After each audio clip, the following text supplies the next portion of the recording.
Kayu mati, apa yang kamu lakukan? Tanda seru. Putri Wenxing tidak bisa menahan sama sekali. Dia mengangkat jilbabnya sendiri. Namun, Qin Yichen tidak menoleh ke belakang.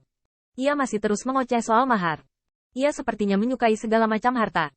Sebaliknya, ia tidak tertarik dengan pengantin wanita yang duduk di samping tempat tidur, dengan kulit keriting dan wajah cantik setelah didandani dengan hati-hati. Putri Wenxing tidak tahan lagi. Di matanya, kayu mati jelas disengaja. Kayu mati, aku sedang berbicara denganmu. Gerakan tangan Qin Yichen berhenti, tetapi dia mengusap dagunya, berpikir sangat serius. Tuan Tians berkata, setelah memasuki pintu ini, Anda harus memanggil saya suami di masa depan. Suamimu, suamimu. 36 tangan kaisar. Kayu mati, itulah mahar yang disiapkan ibuku untukku, yang menyebabkanmu pindah. Di ruang luar, Sang Changsheng diisi dengan buah dewa, merasakan gerakan dari ruang dalam, dan dia terkejut. Gerakan ini, langit hancur dan bumi retak. Dewa bawaan adalah dewa bawaan, luar biasa. Sampai larut malam, sepasang bakat baru duduk di samping tempat tidur. Putri Wenxing mencibir bibirnya. Bagaimanapun juga, dia tidak tahan untuk membunuhnya. Dia telah mengenang apa yang dikatakan ibunya kepadanya dalam beberapa hari terakhir. Sebenarnya, Putri Wenxing sudah mengharapkannya sejak lama. Tetapi Putri Sixia menanyakan beberapa pertanyaan padanya. Wen Qing, Tianxing menikahimu, dengan aku dan ayahmu, ditambah ajaran pamanmu Tianche.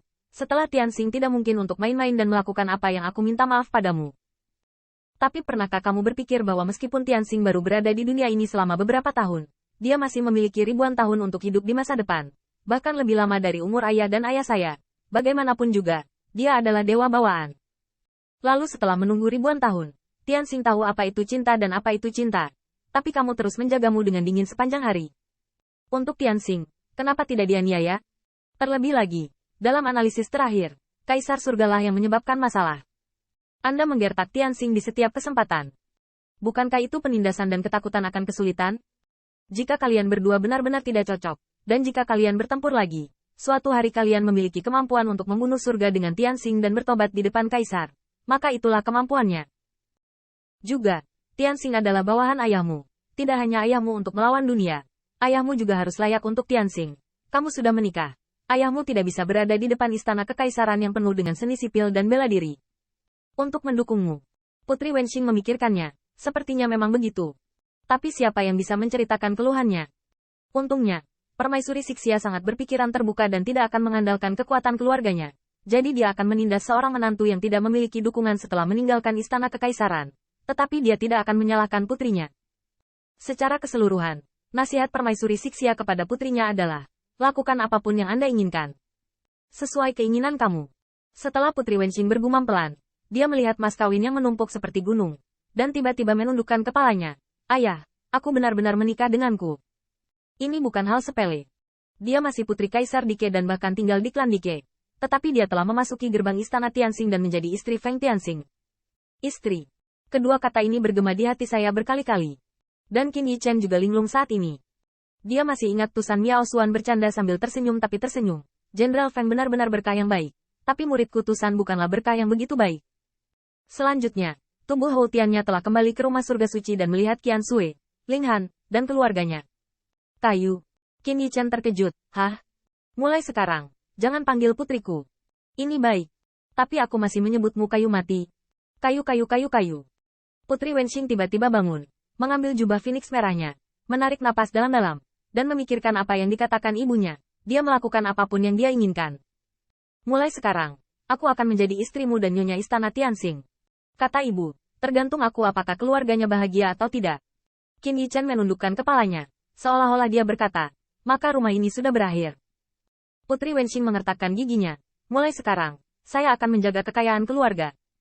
Mahar ini adalah milik Anda. Tapi jangan habiskan. Qin Yichen tercengang. Apakah Anda memasuki negara bagian terlalu cepat?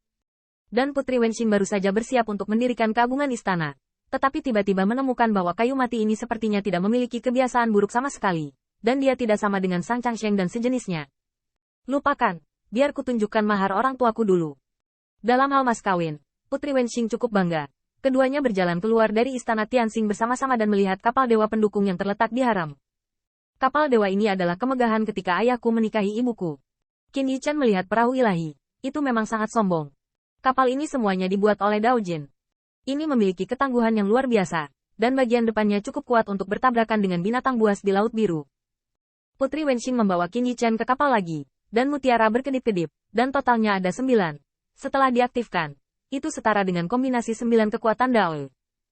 Tidak hanya itu, Putri Wenxing juga menyerahkan formasi rahasia hub kapal Sen kepada Qin Yichen, yang baru saja mendesak kekuatan sucinya untuk melihat garis yang tak terhitung jumlahnya di sekitar kapal Sen. Ini, Space Dao Wen. Putri Wenxing dengan bangga mengangkat kepalanya. Ya, begitu Dao Wen diaktifkan, kapal ini dapat bergerak ke dalam kehampaan dan berkeliling dunia. Kapal ini bahkan bisa membawa sejuta tentara.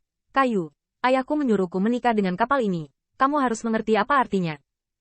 Putri Wenxing ragu-ragu dan berkata, Wood, saya tahu bahwa langkah ayah saya dimaksudkan untuk memenangkan hati Anda.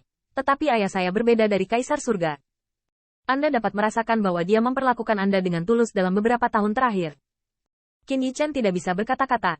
Meskipun normal siku Putri Wenxing untuk menghadapi ayahnya, Kaisar Ke memang manusia. Entah itu senjata kekaisaran yang bijak, atau mengubah kerabat yang sudah direkrut menjadi sebuah kegembiraan besar. Ini bukanlah sesuatu yang bisa dilakukan orang biasa. Tidak hanya Kaisar Ke, tetapi bahkan Kaisar Surga, juga tak terduga. Hanya mengirim keponakan, mengalahkan banyak kaisar, dan hampir menyulitkan Kaisar Ke untuk mengakhirinya.